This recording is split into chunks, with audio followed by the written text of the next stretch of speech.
Welcome to the Audacity to Podcast, episode 186, 10 ways to use YouTube with podcasting and growing an audience.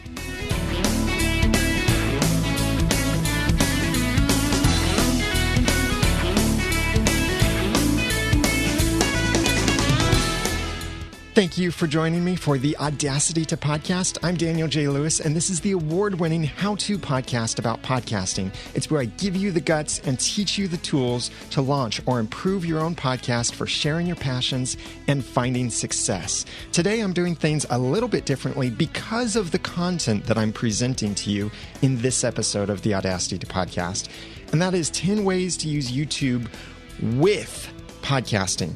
I originally wanted to use the text for podcasting, just for the sake of search engine optimization, because I know people are searching for how do I use YouTube for podcasting, but it's not really using YouTube for podcasting because YouTube is not a podcasting platform. To have a podcast, you need to have episodic downloadable media that is syndicated through an RSS feed. YouTube does not provide downloadable media, and it also does not provide an RSS feed for potential subscribers. So YouTube is not at all, at least at the moment, a podcasting platform, but you can use YouTube with your podcast and to help your podcast as another point of distribution and to help you with search engine optimization, growing your audience, and complementing your regular content platform. So I have 10 ways that you can use YouTube for podcasting or with podcasting. Number 1, publish your audio podcast on YouTube. This is really, I have strong opinions about this. This is kind of the poor man's cop-out for using YouTube with podcasting.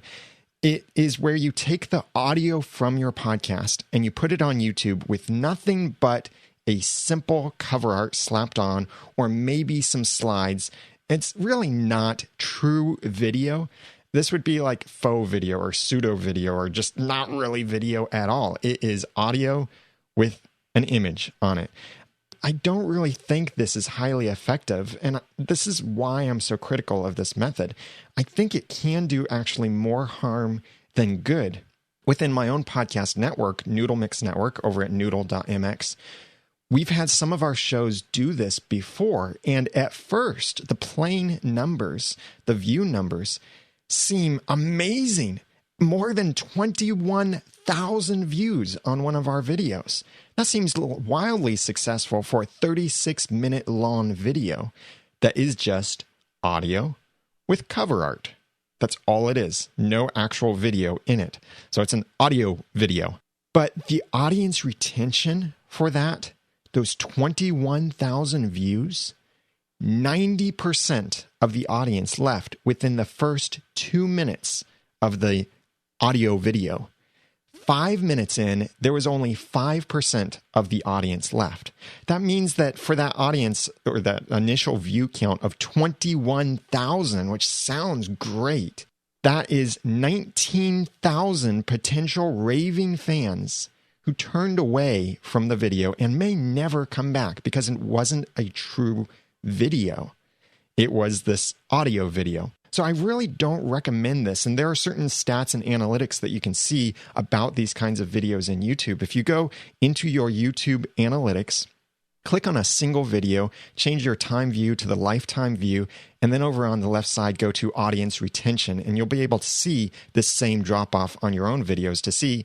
And most of the time, you will see an initial drop-off, and that's where people see something about the video and that they decide, nah, I'm not really interested in this. That doesn't mean you lose an audience. It could just mean they're not that interested. But if that drop-off is huge within the first minute or couple minutes, then you know you're really not reaching them very well. And you can see that through the audience retention section in YouTube. And you can also see the average view length. So like with this video, 36-minute long video, its average view length was about 1.5 minutes, even less than that, actually.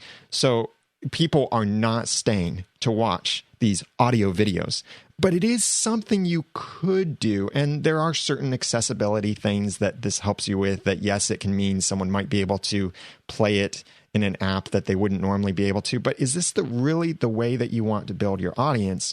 with this cheap tactic. And I do have strong opinions about this. Don't do audio videos. Do video videos. So that is number one. Publish your audio podcast on YouTube, but don't. Number two, publish talking head video from your recording session.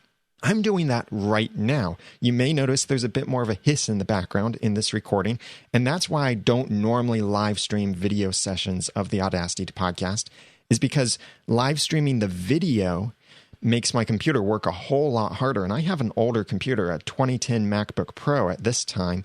And so when it has to compress high definition video or just any kind of video in real time, it really takes a lot of energy from the computer. And so the fan has to rev up and get really loud. And that's why there's some hiss in the background of this recording. And my compressor limiter gate is cutting that out when I'm not talking. But when I'm talking, you can probably hear some of that hiss. But that is why I choose not to usually live stream or record the talking head video from the Audacity podcast, but I'm doing it this time as a little test as I continue doing more research on drop-off rates and YouTube retention and all of that when publishing different kinds of video on YouTube. But this is something that you can do, and some people do this with some success. And a talking head video is where, if you're watching this video right now, or you can go watch it at theaudacitypodcast.com/YouTube, the talking video or talking head video is where all you see is my head. And I'm doing nothing but talking. I'm not showing you things. I'm not pointing out things. I'm not cutting to other camera views. I'm not showing you something with a different camera view, holding something up to the camera, showing you B-roll footage or anything like that. It is simply my head talking on video. Now, this isn't a bad thing necessarily. This is a whole lot better than making audio videos on YouTube, which is really basically a hack. But I think the retention for this on YouTube will still be a bit low because people will get to see this is pretty much all you're doing. I think the retention will be longer than audio videos, but there's not much to keep people watching because you aren't seeing anything interesting. And I'm even keeping right now my studio pretty simple looking for the videos. So it's just basic lighting and a black background. But this is still a way that you could do this. Now, if you make talking head video on YouTube and you publish a video podcast or an audio podcast, please comment on the show notes for this at theaudacitypodcast.com/186. I'd love to talk with you and see some of your statistics if you're willing to contribute to my research as I'm putting together a bunch of things. I really want to know, how is this working for you and what kind of audience retention are you seeing? But this is still a way that you can use YouTube with podcasting. Number two, publish talking head video from your recording session. Number three, upload HD video episodes to YouTube. Video podcasting is expensive, especially when you configure in the media hosting for video podcasting, because just a 5-minute video in high definition can take several hundred megabytes of storage. This is the reason why the video episodes that I put out are not in HD. They're at 640 by 360 pixels, which is still widescreen, but it's not HD. And it's good enough, I think, for showing most things. But if you really want to show off your high definition video and look great, or you want people to see great details, but you don't have the money or the bandwidth for the high definition downloadable video, upload that 720p or 1080p video to YouTube. You can't use that as a podcasting platform, so people can't download that HD video. But these HD videos will be viewable on your website. And this does also make sharing your video podcast much easier, much more social. And these HD videos can then be embedded in Pinterest, on Facebook, Twitter, Google+, your website, and much more. So this is number three, upload your HD video episodes to YouTube. And if you have a video podcast, there's absolutely no reason you should not be putting your videos on YouTube. Or let me put that another way that's a little bit more positive. If you have a video podcast, you should be also uploading your videos to YouTube to reach that amazing platform, which is also pretty much like a search engine. Number four, Embed YouTube videos on your site. Take that high-definition YouTube video just a little bit further by embedding it on your site in a page or a post, and it works great if it goes along with your regular podcast episode. You may even want to replace the regular podcast player that you get, like with PowerPress, or at least replace the video player with the YouTube video player. This is what I do whenever I release a video episode of Podcasting Video Tips. That's my separate video podcast I do about podcasting. It's not just this talking head version of the Audacity to Podcast, but it's actual video. It's not audio video. And I put that out on YouTube and on a separate channel on iTunes. You can get those subscription links at theaudacitytopodcast.com. But I've also done a video before where I showed what I do on my site is that I use PowerPress, so you still get the PowerPress player, the download links, the video still goes in the RSS feed. But when you go to the show notes, like if you go to theaudacitytopodcast.com/Amazon links, that's one of my videos about a couple amazing WordPress plugins for creating Amazon affiliate links and bundles. You'll see there that the video is actually a YouTube video. But right below that is the PowerPress stuff. Not a PowerPress player, but there is a PowerPress download link, something that says podcast, and the podcast version of it, that downloadable video, is in the RSS feed. I have a blog post and video showing you how to do that, and that's linked in the show notes for this episode at theaudacitypodcast.com/186. Keep in mind that your YouTube views won't contribute to your podcast stats. You will have completely separate stats over there, but it is really cool that you can see that retention statistic that you don't really get accurately from podcast statistics. But you certainly could improve the experience for your audience by providing your video in high definition, as well as providing something that is more social for people, that they can embed it more easily on their site. More people are familiar with embedding YouTube videos than they are with embedding audio episodes, which you can do with PowerPress, but they're just not as familiar with it, and you have to enable that feature. So that's number 4, embed YouTube videos on your site. Number 5, use Google Plus Hangouts or Hangouts on Air for interviews and roundtables. Google Plus Hangouts and Hangouts on Air, which is the live streamed version of Hangouts, or the public version. Either of these let you invite multiple guests into your recording session. And you can do really cool things like let Hangouts automatically switch back and forth between whoever is talking. So if I had a co-host on with me right now, it would switch to them when they talk. It also does a little bit too hyperactive switching by if someone coughs or laughs, then it switches over to them momentarily if I'm not making enough noise. But it is something that makes it easy for you to switch back and forth and makes it a lot more engaging than just a single talking head or just a single camera view that shows everybody. But you can have some camera switching back and forth, especially if people are remote and you're having them join you in your show. You can also choose whether you want your thumbnails for each participant to display in the video in the lower right corner, or it could just be the video, the full screen video that switches back and forth automatically, or you can switch it manually. You could do some of this kind of thing with some fancy software like Wirecast, or with some really expensive fancy hardware like the TriCaster, or you could have a decked out studio with monitors in the background, kind of like Twit used to do, or like Todd Cochran does with his studio, where you get to see him, talking head, but also behind him, you see TV or computer screens with the people, his guests, on those different screens, and that looks really cool. But he also does live camera switching with his expensive TriCaster. So it's kind of a mix of both worlds, but definitely check out what Todd Cochran is doing with Geek News Central and New Media Show and how he ties that together. So this is another way, though, that you could use YouTube for your podcasting, because you could record this by getting people together on a Hangout on Air. You could live stream it this way or just record it not live. But still, YouTube will record this if you choose that option. Then you can download that, and then you have an audio version with video as well, but you can strip the audio that includes everyone on that call. So you don't have to have fancy hardware to record multiple people like this. You don't have to have fancy software. You don't have to do a double ender or anything like that. And you do get pretty good audio quality. This is how we do it quite often with Podcasters Roundtable is sometimes Ray Ortega from the Podcasters Studio and host of Podcasters Roundtable uses his own portable recorder to record the audio from our sessions, and that's what he distributes as the podcast episode.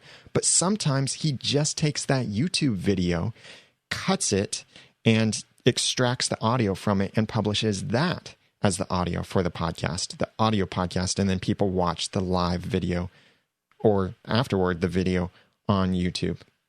So this is number 5 way to use YouTube with podcasting. Use Google Plus Hangouts and Hangouts on Air for interviews and roundtables.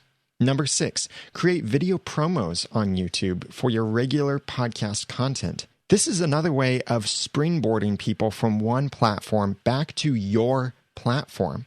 Create promotions or teasers for your regular content. Look at how Elsie Escobar has done this with Libsyn's official podcast, The Feed, and I have a link to that in the show notes for this episode, number 186. She's done certain things where it would be about a 3-minute or so video episode where she's just saying what's covered in a particular episode of The Feed and why you should watch it. Some other ways that you could leverage this for great search engine optimization and appealing to another platform and community is by creating multiple videos for the same episode, depending on your content. But if you, for example, answer questions in your regular audio podcast, then you could create extremely short videos where you answer that same question, just one question per video, and you title your video with that question. You give the short answer, but then you tell people for more information and to learn all the details about this answer, listen to my normal audio podcast over at, and then point them in that direction to go. Make sure that if you're doing any kind of promo or teaser for your video like this, that you do link to that other content where you want people to go. And I'll tell you more about that when I get down to number 9. But this is number 6, create video promos on YouTube for your regular podcast content. Number 7, live stream with YouTube Live. YouTube Live is now my choice for live streaming video. I used to use Livestream and I've tried Justin.tv. They're now gone. Twitch.tv is strictly for video game content. Ustream is all kind of weird in different ways. And YouTube Live is free, at least currently, and you can control whether ads show. It works well on mobile devices. It's easy to embed. And when you stream with YouTube Live, it can go into your YouTube channel automatically and be available immediately after you finish your live stream. So you have all of these great things going for you if you live stream your video with YouTube Live. And from a technical perspective, YouTube Live can work great as well because you can stream to YouTube Live with fancy software like Wirecast, Adobe Media Live Encoder, and other tools out there. But you can also go the simple route and use Hangouts on Air. This is actually the way I prefer. It's everything about Hangouts on Air that you love, but it's just streaming through YouTube Live instead. Hangouts on Air doesn't give you an embeddable URL until you are live. YouTube Live can use the exact same technology, but it can give you an embeddable URL and embed code even before you go live. So then you get a nice countdown like I use over at Noodle.mx/live. And that's a great way that you can get your audience engaged and watching your content or know exactly when your content is supposed to start. So I recommend that if you're going to use YouTube Live, that you point people to your own live page. And that would be just a /live. Like I have the audacitytopodcast.com/live points you to my audio streaming page normally, but today I'm actually live streaming in video. So I have been tweeting links to Noodle.mx/live. That's the live page for Noodle.mx Network, and that's the live video page. So it's a page I control. I can embed whatever technology I want, whatever chat room I want, post my rules there, have whatever kind of ads or banners or anything like that I want on the page. If you're going to use YouTube Live, you may notice a frustration though. And that is just like with Google Hangouts on Air as well. And now all of the most popular streaming services are switching to this kind of thing, like Livestream is doing this. And that is where you get a single URL for every single live event.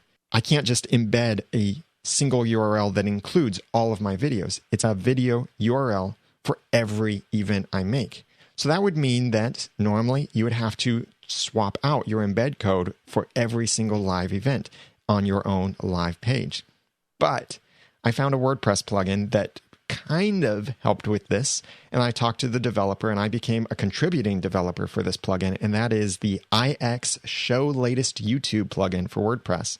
I have a link to that in the show notes at theaudacitytopodcast.com/186. This plugin will show your next upcoming live event, the nice little countdown, or if you are currently live, it will show your live video at that moment.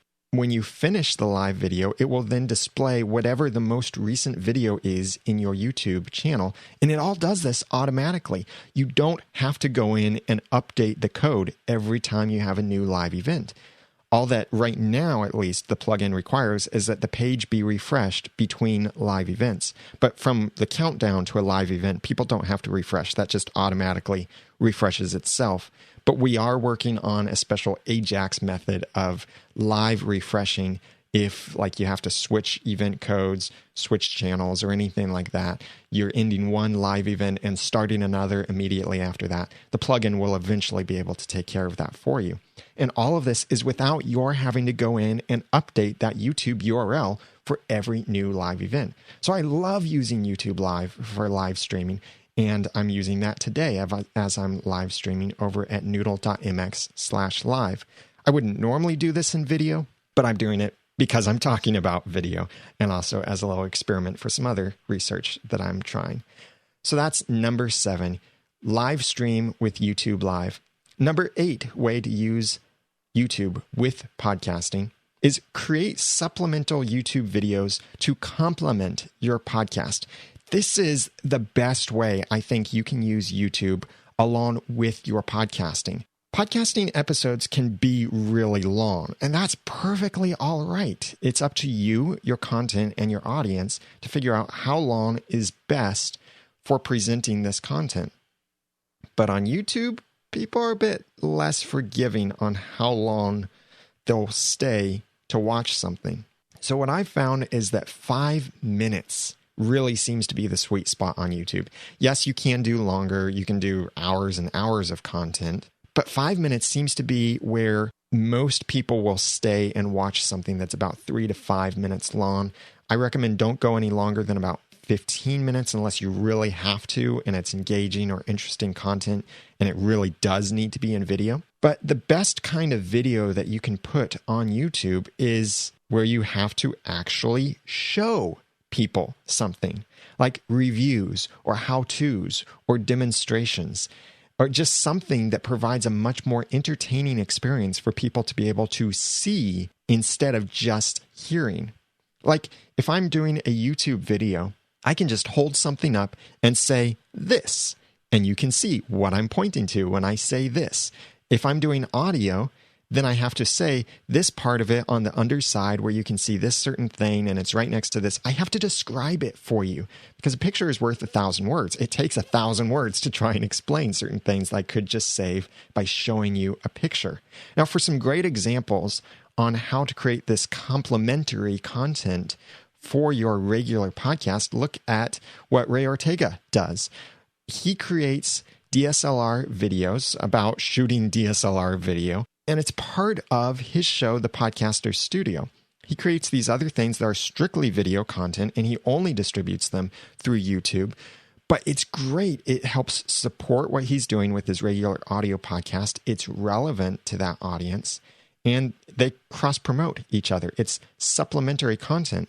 I also do this with my own show, Podcasting Video Tips, on YouTube and on iTunes, where the videos that I put out are generally completely separate content from my audio podcast, like it's a review of microphones or demonstration of something. It's where I want to show you something interesting about podcasting, and those do really well instead of just talking head video, which I am doing for this particular episode, though, as a little experiment. So any kind of highly engaging video that you can put out there will do really well on YouTube.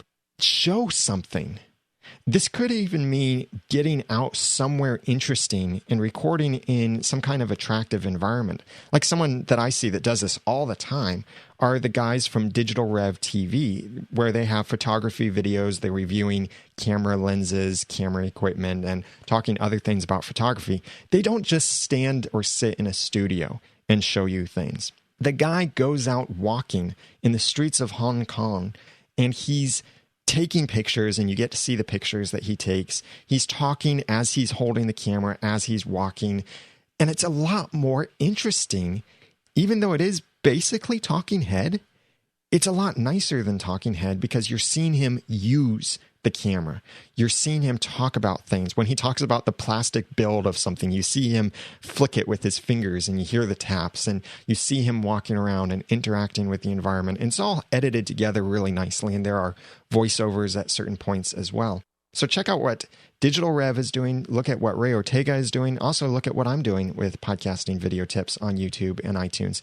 And I have all of these links in the show notes for episode 186. So this is my highest recommendation for how to use YouTube with your podcasting is number 8, create supplemental YouTube videos to complement your podcast. Number 9, link to your site and affiliates with YouTube descriptions, annotations, and comments. Every video on YouTube has multiple opportunities for you to send people back to your own platform, which is what I highly recommend. Send people to what you own, not to what someone else owns.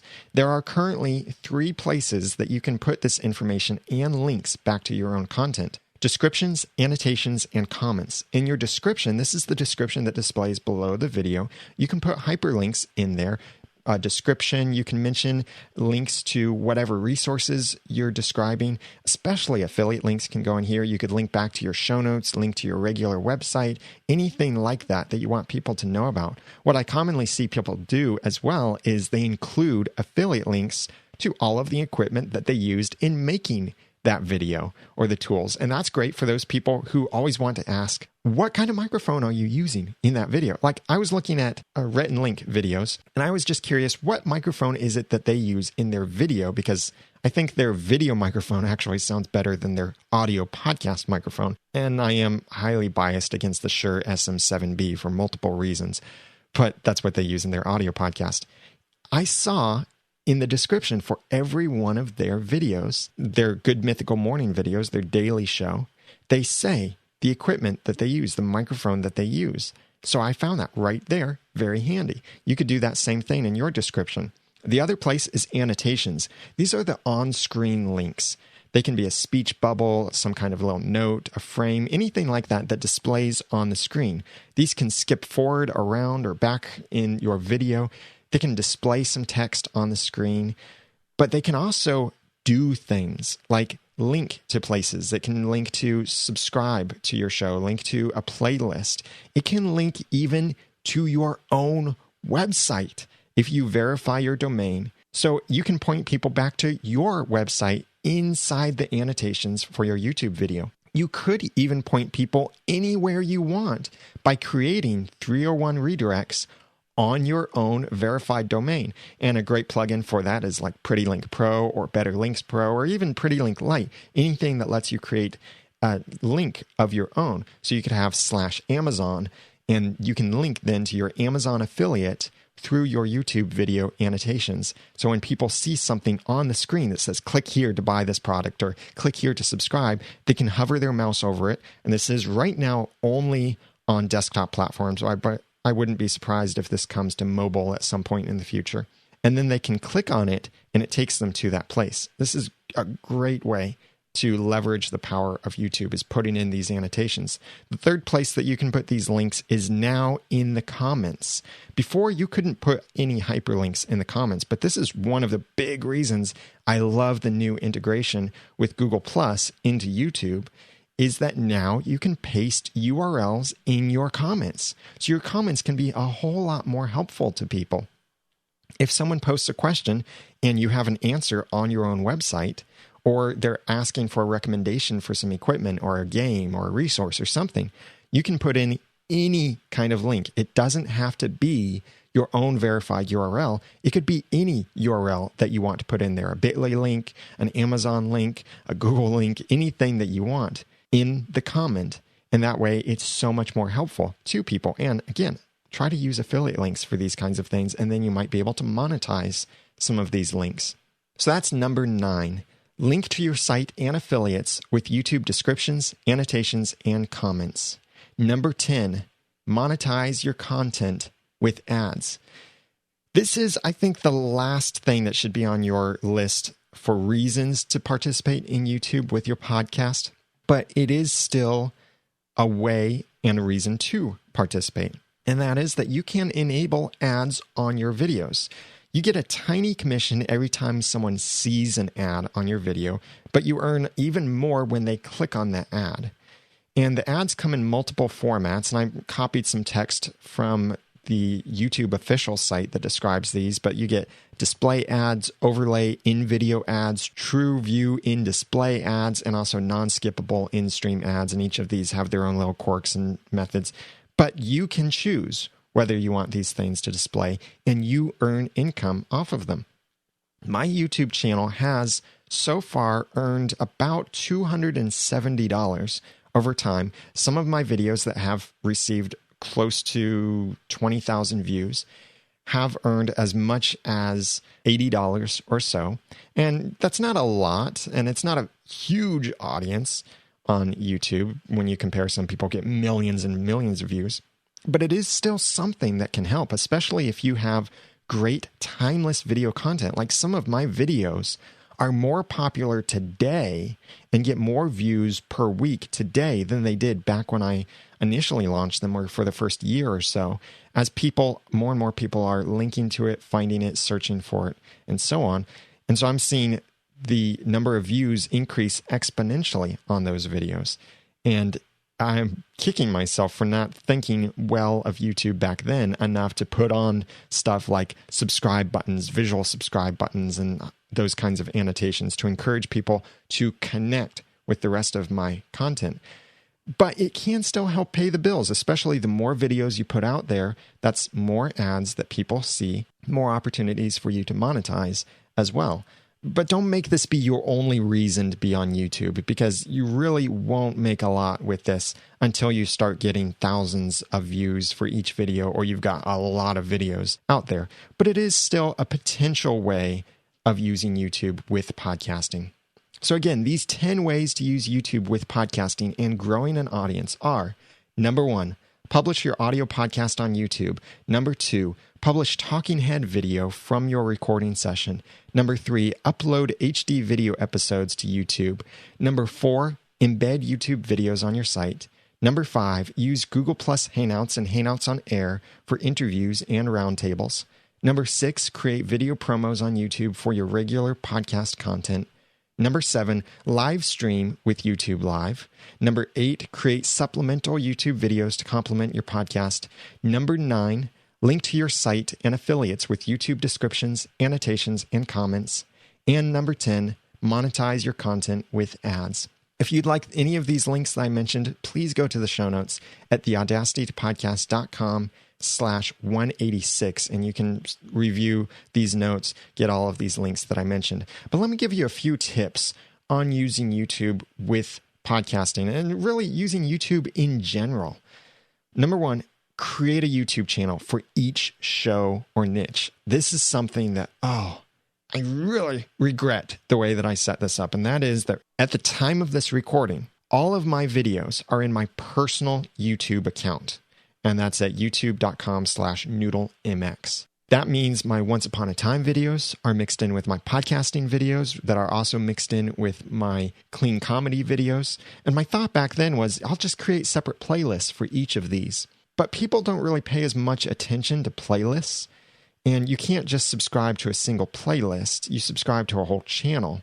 So if someone subscribes to my channel because they like my Once Upon a Time TV show fan content, then they're going to probably unsubscribe when they see me talking about podcasting and reviewing lighting kits and microphones and that other kind of stuff that I do on my YouTube channel. Or if someone is watching my podcasting channel and interested just in podcasting, they'll see my clean comedy content and think, what is this? I didn't subscribe to this. I'm not interested in this comedy content. I'm a serious person. I don't want this stuff. This is ridiculous. Why am I even getting this? And they'll unsubscribe because they don't want that content. They subscribed for a different reason. So that's one of the problems of putting everything together in a single channel when it's not all tied together. I mean, the commonality between all of this content is me, and that's it.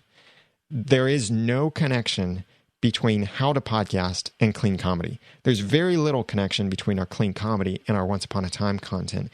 It just doesn't make sense to dump all of these things into a single channel. Fortunately, that's the way I have it right now. What this means, and I'll email my list about this over at theaudacitytopodcast.com. Get on the list because that's where I share certain tips, ask questions of my audience, give insider previews and great content there, and also let you know when I post new blog posts and videos so that you don't miss any of that content. But it's not just RSS updates. But anyway, there on my list, I'll give more details about this and why you should avoid this. But the way I recommend that you do this now is create a Google Plus page for each of your shows. Then with that Google Plus page, create a YouTube channel for that page, and then upload your videos to that YouTube channel. That way you also get great benefits like inviting managers to that YouTube channel, and they can manage stuff like your annotations, tweak settings, upload content for you, manage your videos, whatever it is over on that channel, which you can't invite a manager onto your personal channel. So that's the problem I'm really facing now, that I want certain annotations in my old videos, but I can't get them because I'm really not comfortable sharing my Google account with anyone out there. My virtual assistant is great, but I just am not comfortable sharing my Google account with anyone else. So I'm at an impasse. I'm stuck. So don't make my mistake. Create a separate YouTube channel for each show, or at least each niche. If you have several tech shows, then you could probably get away with combining them into a single channel. But I definitely recommend have separate channels for separate niches, if not for separate shows. Another quick tip is include your links and promo text in your description. Don't just include the specific links, like to the show notes for that particular episode and just the equipment used in that episode, but use some kind of standard script that you paste into every episode. This could be a description about you, about your show, links to subscribe, rate and review in iTunes, and all of that stuff. So that way, all of that text that's in your bio or description that you use contributes to your search engine optimization for those videos, and it tells people a little bit more about your content, as well as gives people an opportunity to link to these other platforms where you are, like your YouTube channel for separate content, or your Twitter account, your Facebook page, your email list, anything like that. You could point them to these different places.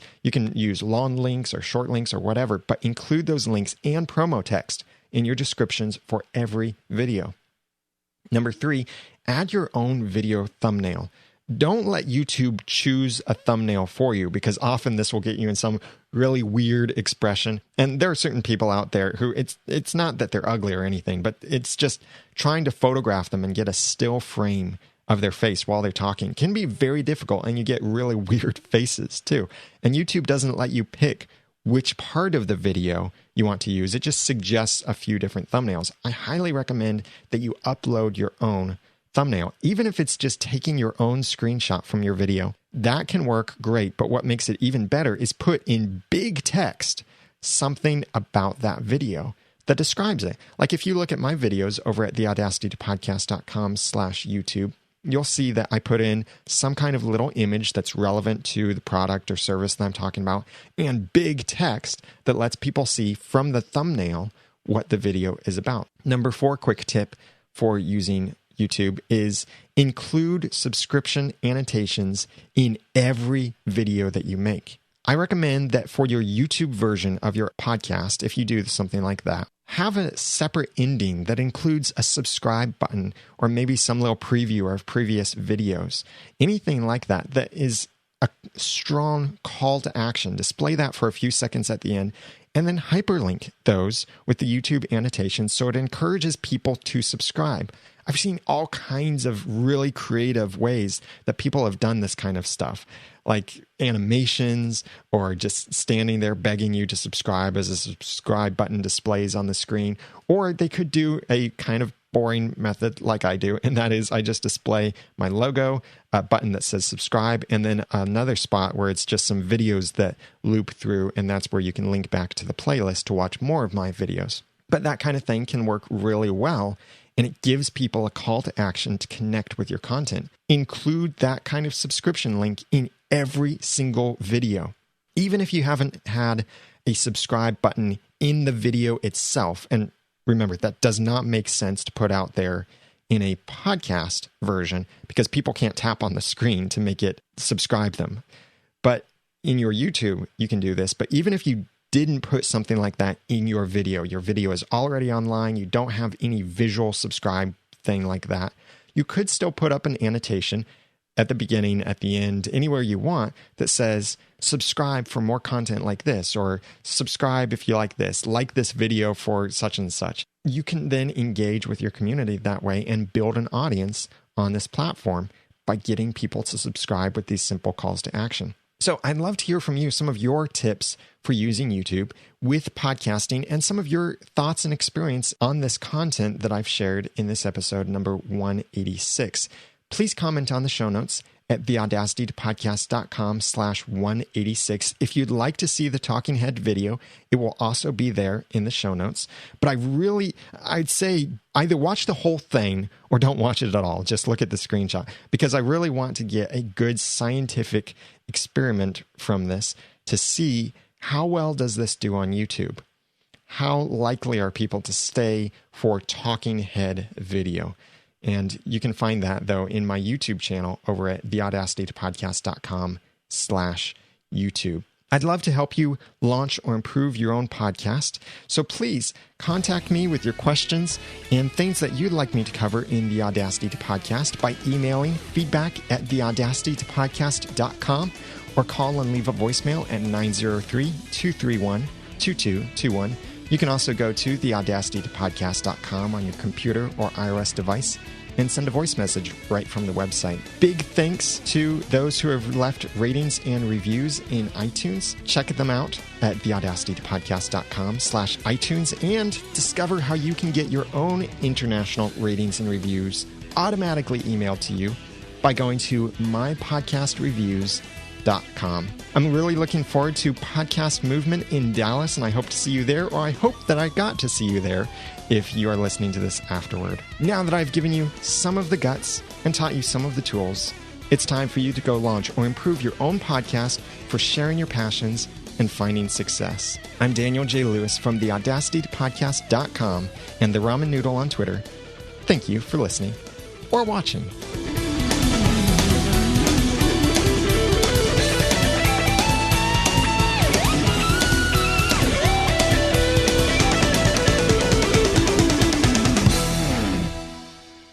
The Audacity to Podcast is a proud member of Noodle.mx Network. Find more of our award-winning and award-nominated podcasts to make you think,